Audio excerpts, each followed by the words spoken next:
Here's how I can make a company hit list within my territory with GTM Workspace in less than a minute. Directly from the homepage, I'm going to create a view, public financial companies in New York with revenue.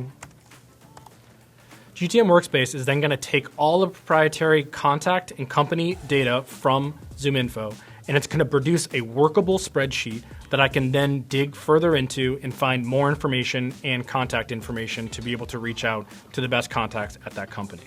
GTM Workspace has put together a spreadsheet-style overview of all of the companies that meet the criteria of the search query that I put in. From that, I can add additional fields directly from my Salesforce or ZoomInfo proprietary data to be able to hone in on the specific companies that I can reach out to today. If I want to look across the ZoomInfo proprietary signals, I can identify earnings call summaries or new C-suite changes, G2 page views, or any of the signals that you've come to trust directly from the ZoomInfo proprietary store.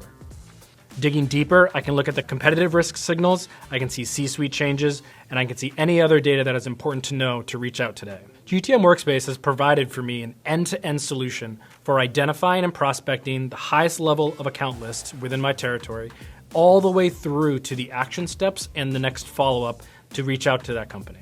If you want to learn more, go to the ZoomInfo website or reach out to your account representative to get a go-to-market workspace demo today.